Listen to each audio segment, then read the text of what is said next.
Kaixo kazetaguneko adizkideak, zer moduz, eneko nauzue eta nire lankidekin batera kazetaguneko lantaldearen partaidea naiz.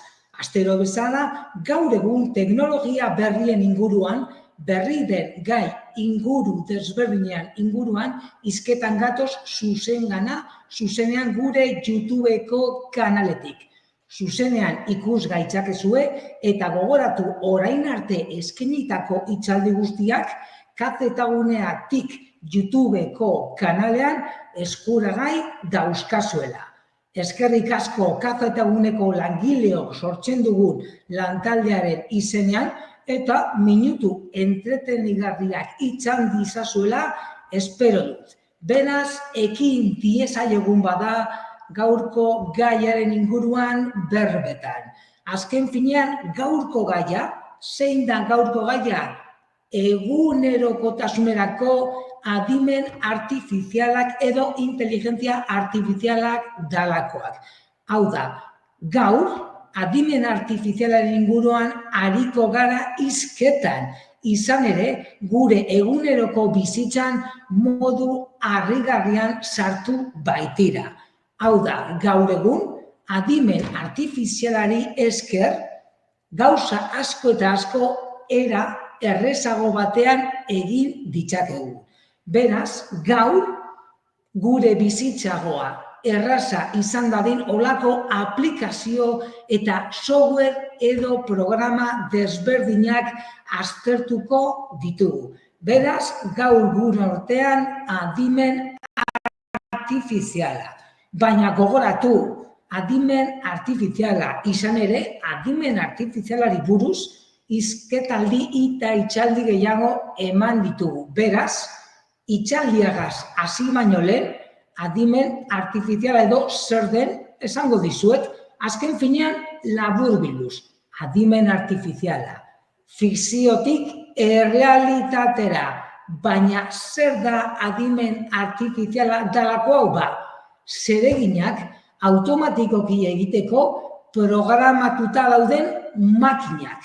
Gizakiak beren lana gainbegiratu gabe, hau da, makina batek era autonomoan ekintza batzuk burutuko ditu, gainean pertsona bat izan gabe. Hau da, nagusia gainean egon gabe, beraz, azken finean, zereginak makinak burutzen ditu, automatikoki egiten ditu, eta bere atzean ez da pertsona bat egon behar. Azken finean guk egunero inteligentzia artifiziala dalakoa erabiltzen dugu. Noiz? Mugikorrari adibidez, eguraldia eskatzen diogunean, hain zuzen ere. Beraz, gogoratu, inteligentzia artifiziala dalako hau, adimen artifiziala, gaur egun gure artean dagoela eta egunero erabiltzen dugula. Baina, eta zer dago adimen artifizialaren atzean? Algoritmoa dalakoa, hau da, algoritmoak zer dira? Arazo bat konpontzeko programatutako instrukzio, urrats edo arauak. Hau da, beti ere, adimen artifizialaren atzean zer dago? Algoritmoa, eta algoritmo horri esker ekintzak burutu egiten dira. Beraz, kontuan hartu beharreko kontzeptuak. Adimen artifiziala edo inteligentzia artifizial, baina baita ere algoritmoak. Azken finean, zein da helburua? Erabiltzaileak, hau da, zeuk emandako datuetan oinarrituz emaitz bat bueltatzea. Hau da, zeuk mugikorrari eguraldia eskatzen diozunean, mugikorrak eguraldia emango dizu. Azken finean, hori da adimen artifiziala eta berau helburua lortzeko algoritmoa egongo da. Hau da, algoritmoak izango du protagonismoa. Beraz, kontutan hartu beharreko kontzeptuak dira bi horiek. Hasteko, adimen artifizialagaz hasteko. Laguntzaile virtualekaz hasiko gara. Ezagunak izango zaizkizue, Siri, Alexa edo Google Assistant dalakoak. Zer dira ahots laguntzaileak? Hau da, bai mugikorrean edo tabletean dauzkazuen ahots laguntzaileak. Musika, alarma, informazioa eta edozer topatzeko. Denbora aurreztuko dizue eta produktibitatea handitu egingo dau ere. Beraz, hasteko ondorengo minutuetan laguntzaile virtual batzuk ikuskatuko ditugu. Hala ere danak ezagunak izango zaizkizu. Hasteko. Siri. iOS sistema eragilea erabiltzen baduzue, hau da, iPada edo adibidez iPhonea badekozue, Siri erabiltzeko aukera izango duzue. Zertarako eguneroko zereginak egiteko zeure ahotsa erabiliz. Abantaila pribazitatea, hau da, Siri normala izaten da pribazitatea gehien gordetzen dauen ahots laguntzailea. Mugikorra hartu, tablet hartu, botoiari sakatu, pantailan dekozuen ikonotxua agertu egingo da, hor adibidez nik eredu bat jarri dizuet, zeuek nahi dozuen askatu, eta aurrera, Sirik erantzuna bueltatuko dizue. Hau da, azken finean, adimen artifiziala dalako hau, olako bases de datos handiak erabiltzen ditu, algoritmoa dala medio, zeuri erantzun bat bueltatzeko. Hor adibidez, eredu gehiago dauzkazue, musika entzuteko, alarma, lagun bati deitzeko, edota imaginatu olako planta bat dekozuletxan belar dauzkazuela gogorarazteko, kotxea non daukadan ikuskatzeko, azken finean ahots laguntzaile hauek danak aukera berdinak dauzkate. Nik adibidez orain Siriren adibideak jarri dizkizuet ikusgai pantailan. Eta aukera gehiago ere badauzkazue, eguraldia, soinua eta baita ere hor adibidez pantailan olako smartwatch bat jarri dizuet, hau da, erloju inteligenteak erabiltzen badituzue, dana batera eroateko, eta baita ere hor adibidez badekozue HomePod dalakoa. Azken finean Siri bai, Siri mugikorrean erabili dezakezue, baina tramankulu gehiago ere badauzkazue, erloju altabot, HomePod eta dana dalakoa. Beraz, orain arte, Siri. Eta bukatzeko, Sirigaz bukatzeko gogoratu ere domotika aukerak. Imaginatu etxean olako domotika teknologia erabiltzen duzuela.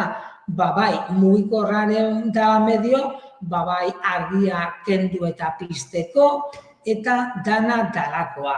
Gogoratu domotika gero eta gehiago erabiltzen dela. Siri dala medio ere, domotika erabiltzeko aukera izango duzue. Alexa.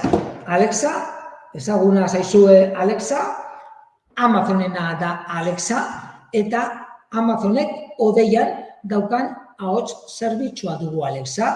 Azken finean, Amazon eta Alexa integratuta duten gailuetan eskuragarri daukazue.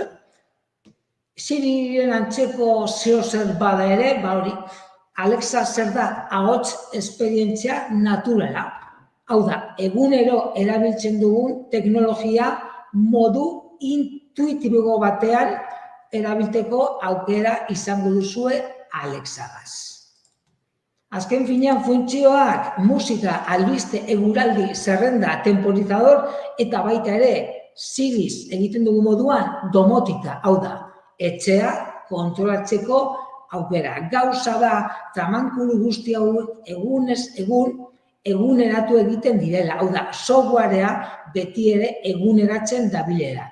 Eta imaginatu, egun baten sartu eta Alexa edo baita ere Sirik aukera gehiago ematen dizkizula. Hau da, gauza da, egunero, egunak pasala aukera gehiago izango ditugula eskuragai. Bai Siri edo Amazonen Alexagaz. Siriz, esan dizudan moduan, berai, domotika aukerak. hau da, zeuren gailuak kontrolatzeko aukera, eta baita ere, horlako tramankuluak erosten badituzue, ere Alexagaz integratu eta Alexa erabiltzeko aukera izango duzue. Googleek badeko bere Google laguntzailea dalako, hau da, Google Assistant. Galderak egiteko, telefono deiak egiteko, eta baita ere Google Assistantekin bateragarriak diren gailuak, adibidez. Telebista baduzue, Googleen Chromecast dalakoa, hau da, Google Television ikusi ahal izateko. Ikusten duzuen moduan, marka bakoitzak badeko bere ahots laguntzailea. Eta gogoratu ere, ahots laguntzaile hauen atzean, adimen artifiziala dagoela beti ere. Azken finean, mugikorrean erabiltzen baduzue, mugikorrean adibidez hor argazkian ikusten duzuen moduan, beko hasierako botoia sakatu eta asistentea irten egingo da. Zeuek nahi duzuen informazioa bilatu ahal izateko. Hor adibidez, ereduak dauzkazue. Ok, Google, naiz eta gaur euskeraz aditu, normalean gazteleraz hitz egin beharko diozue tramankuluari. Hor ereduak, Google, una cuenta atrás de 5 minutos, avísame en 20 minutos, pon la alarma, azken finean aukera asko dauzkazue. Honena, berau erabiltea, trasteatea, eta bai Siri, bai Alexa edo bai Google Assistant erabiltzea. Ondoen dagokizuen hain zuzen ere. Azken finean aukera nitz dauzkazue. Hor adibidez, eredu gehiago jarri dizkizuet. Google argazki atera, Google bideoa grabatu ezazu. Azken finean, zeure laguntzaile pertsonal hauek dira. Alde batetik, ahots laguntzaileak. Aurrera salto bat emango dugu eta produktibitatea. Ondorengo minutuetan, zeuen produktibitatea hobetzeko aplikazio batzuei buruz hitz egingo dizuet. Eta beti ere, aplikazio hauek adimen artifizialean oinarritu egiten dira. Antolakuntza hobetzeko, eraginkortasuna handitzeko eta hainbat gauza egiteko hain zuzen ere. Lehenengoa, hor ikusten duzuen moduan, Todoist dalako aplikazioa. Mugikor tabletean zein ordenagailuan eskuragai daukazue. Adimen artifiziala dala medio zeuen helburuak hobetzeko. Zeregin eta proiektuetan aplikatzeko aholkuak eskainiko dizkizue. Hau da, aholkuak zeuen ondoan daukazu lagunari galdetu beharrean, aholkuak zuzenean, Todoistek, hau da, aplikazioak emango dizkizue. Zure proiektu eta zereginak planifikatzeko ere laguntza eskainiko dizue. Hau da, azken finean, aplikazioa instalatu ezazue eta frogatu, ea zelan doakizue. Azken finean, zeuen dira funtzioak, hau da, zereginen zerrenda sortu txeko aukera. Azken finean, bai web orrialdea dela medio edo mugikorrean eskuragai. Azken finean, imaginatu lana dela. Eta batzuetan bai, batzuetan ordenagailua izango duzue, baina beste batzuetan kaleran egongo zari eta mugikorra dela medio kudeak eta guztia egingo duzue. Aplikazioak edozein lan fluxu sortzeko eskainiko dizkizu hainbat tresna. Helburuak planifikatu eta laneko eta bizitzako arlo guztien jarraipena egiteko aukera. Hau da, Todoist bai, lan arloan aplika daiteke, baina baita ere, zeuen egunerokotasunak aurrera egiteko. Bai lagunen artean edo familia zaudeten bitartean. Hor adibidez, bai ordenagailuan topa dezakezuen interfazea jarri dizuet ikusgai. Azken finean tablero moduko bat da, eta bertan zeuen zerrendak idatziko dituzue, zeuen helburuak, zeuen proiektuak, zeinen egitekoak. Eta behin sartuta gero, adimen artifizialak olako azterketa bat egingo dau, eta azterketa egin eta gero, aholkuak, helburuak, planifikazioak, ordutegiak eskainiko dizkizue automatikoki. Beraz, todoiz dalako aplikazioa. Trello, lana eta bizitza antolatu adimen artifizial honekin.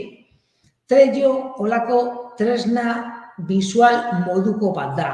Hau da, gero adibidea jarriko dizuet, baina Trello zabaldu eta visualki dana ikusiko duzue. Zeuen proiektuak eta lanak kudeatzeko tresna. Zereginak kontrolatu, antolatu eta baita ere fitxategiak, artxiboak gehitu. Baita ere kontrol zerrendak eta automatizazioa. Hau da, zeuen egitekoak pertsonalizatzeko aukera izango duzue. Bai, zeuen talde lana kudeatzeko. Azken finean, zer da egingo duzuena? Taula bat sortu, zeuen proiektu helburu eta egitekoekin. Azken finean, Trello dalako aplikazioa Canva metodologian oinarrituko da. Hau da, taula digital bat sortuko duzue eta klik batzuek dela medio, zeuen zerrendak helburu eta guztiak konfiguratzeko aukera izango duzue. Fase batzuk oinarrituz, hau da, prozesuaren faseak zehaztuz eta adimen artifizialak zeuen proiektuen faseak aztertu eta gero aholku, helburu eta eskainiko dizkizue. Azken finean hornik adibide bat jarri dizuet, dana argi ikusteko. Azken finean taula digital moduko bat, eta bertan zeuek dana ikusiko duzue. Bai, zeuek zen talde lana danean. Beraz, Trello dalako aplikazioa. Bai mugikor tablet zein ordenagailuan eskuragai. Hirugarrena, ikusten duzun moduan asko dauz, Asana dalako aplikazioa. Azken finean, orain arte aipatu dizuedana. Lan fluxua, zereginak eta zeuen proiektuak kudeatzeko tresna. Lanaren hasiera eta amaiera zehaztuko duzue. Lantalde osoa konektatu, izan ere gogoratu askotan, bakarrik ez dugu lan egiten. Azkenean proiektuak izaten dira eta taldea osotzen dugu. Izan ere komunikazioa, antolakuntza eta plangintza arrakastatsua bermatzeko. Hau da, taldeana bermatu ahal izateko. Aukera asko dauzkazue, baina gogoratu, aplikazioak bai doako bertsioak dauzkazuela, baina askotan ere batzuk horregatik premium bertsioak dauzkate eta ordaindu egin behar duzue. Baina azken finean laburbilduz eguneroko zereginak eta proiektuak kudeatzeko. Google Kalendar eta Gmailekin ere bateragarri, oroigarriak, zereginak, kontrol zerrendak, checklists eta dana talakoak.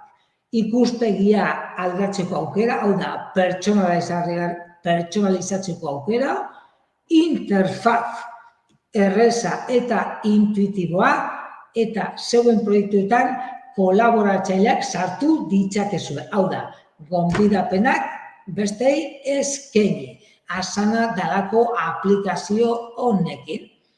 Hor adibidez, badekozue, zeuen ordenagailuetan edo mobilean topatuko duzuen interfaz dalakoa.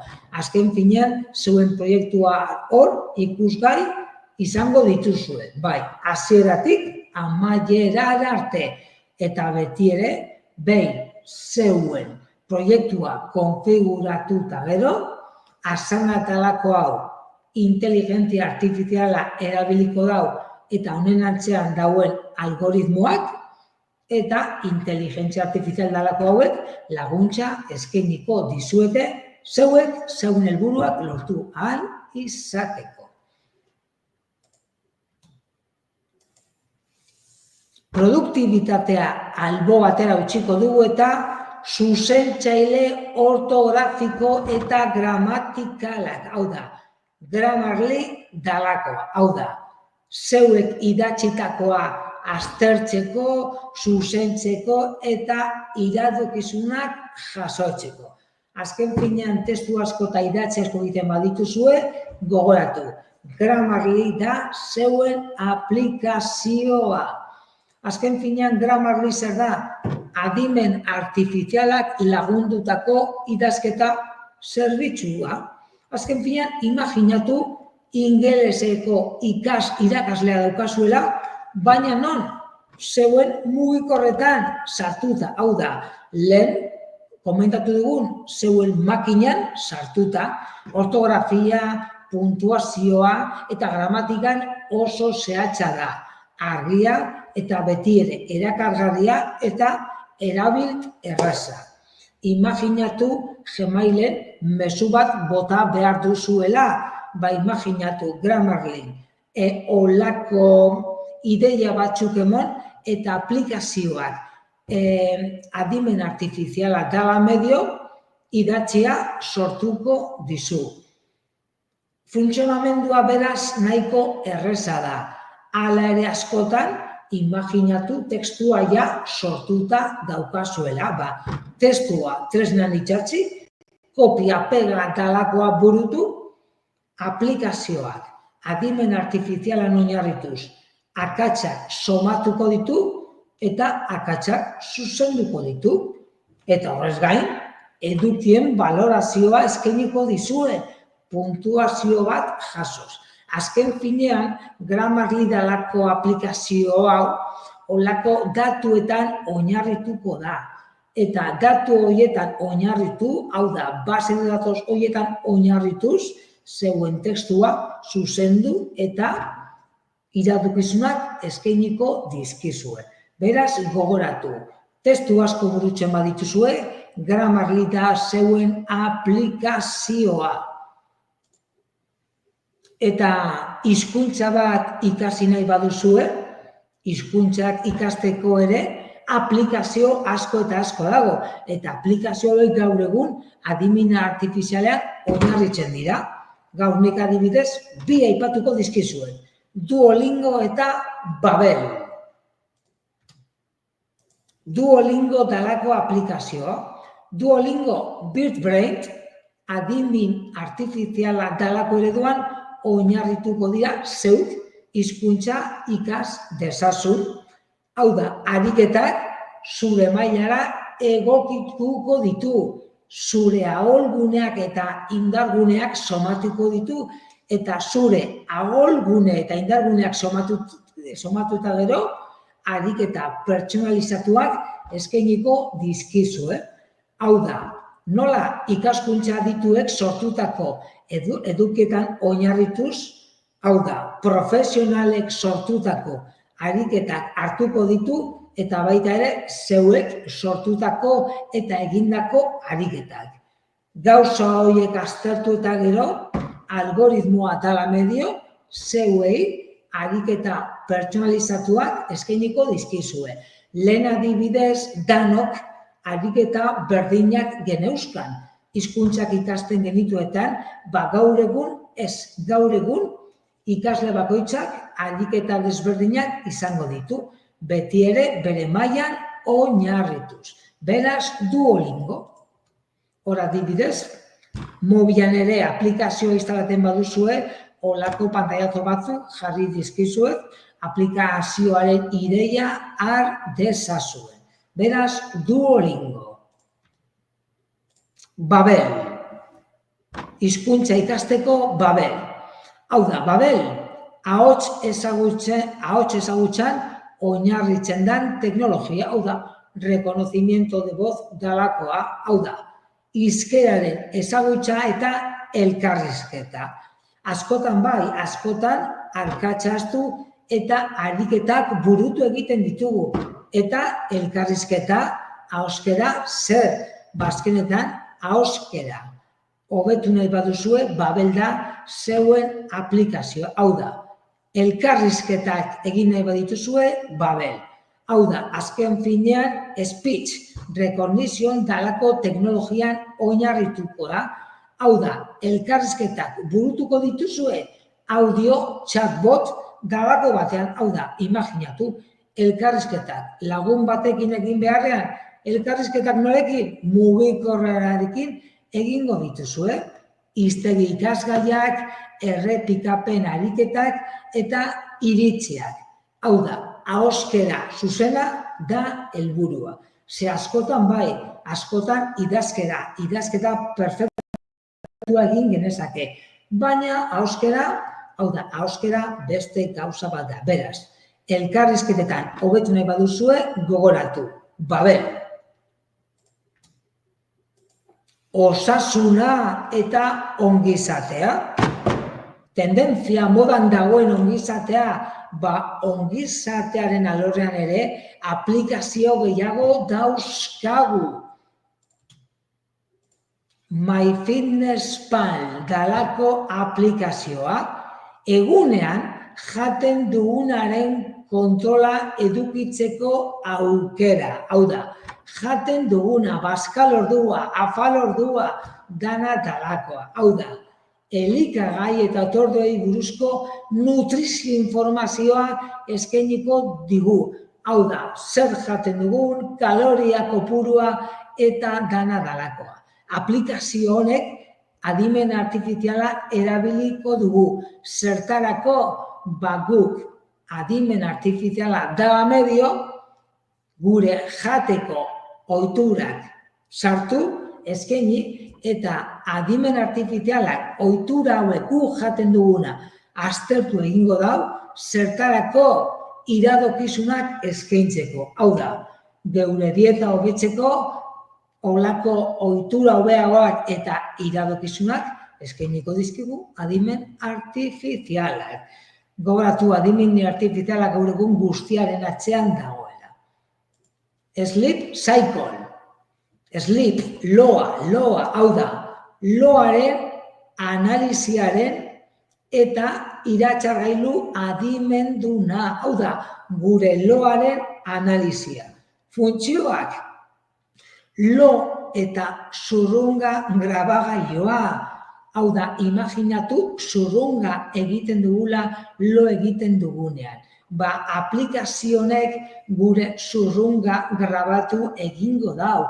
Eta soinu horietan oinarrituz gure lo eredua kontrolatu, analizatu, algoritmoak datu horiek analizatuko ditu eta iradokizunak eskainiko dizkigu. Beti ere gure loa hobetzeko. Beraz, sleep cycle dalakoa loaren analizia aztertzeko hain zuzen ere.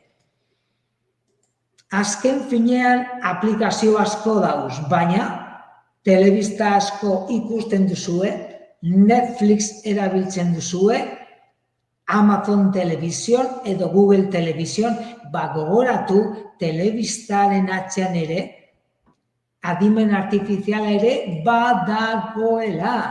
Azken finean Spotify, musika entzuteko, Amazon, imaginatu telebiztu, eta Netflixen atzean ere badagoela adimen artifiziala.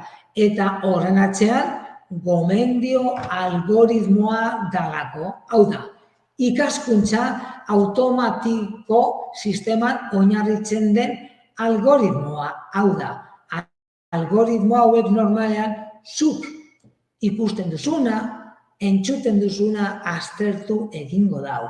Eta hori aztertu eta gero, lehentasun batzuk jarri eta zeuen estiloko edukiak bidaliko dizkizue ikusi ahal izateko. Beraz, gogoratu, Spotify, Amazon Television, Netflixen atzean ere badagoela beti ere adimen artifiziala eta gomendio algoritmoa dalakoa.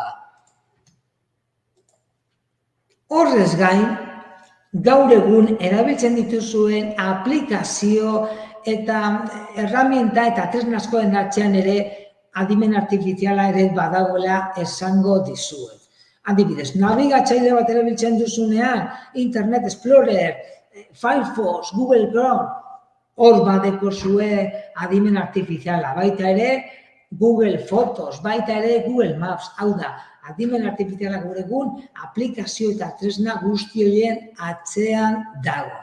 Beraz, gogoratu orain arte esandakoa eta gero adimen artifiziala aplikazio guztien atzean dagoela. Beraz, honena zer da, aplikazio horiek erabiltea, azken finean asko dauz eta guztiak ez dituzuela erabilteko. Beraz, gogoratu, zaila zaitezte batzuekin eta ondo badoakezue aurrera horiegaz. Azken finean izan ere aukera asko badituzue. Azken finean beti ere bakoitzaren behar izanen arabera. Eta azkenean honena zer da bai, inteligentzia artifiziala dalakoa, adimen artifiziala hor dagoela, baina gogoratu, beti ere kontrol bat eroan behar dugula. Hau da, burua erabili eta burua erabiliz aurrera. Azken finean gogoratu, makinak direzela. Eta azken finean garrantzitsuena zer da, gizakia dela garrantzitsuena. Mila esker bertan gaur egoteagatik, gaurko gaia adimen artifiziala eta honen atzean dauden aplikazio eta tresnasko ikusi ditugu, gogoratu, zeuen etxetatik hurbil, beti ere kafetagune bat daukazuela, baita ere web orrialdea, bloga ere badekogula, eta sare sozialetan murgilduta bazaudetela, bai Facebook, Xen, YouTubeen, Instagramen eta Facebook bagaudela. Egin klik eta aldatu txipa eta gogoratu. Adi egon zaitezte, izan ere kafetagunea, astero erronka berriekin baitator. Laster arte, ondo izan eta eskerrik asko.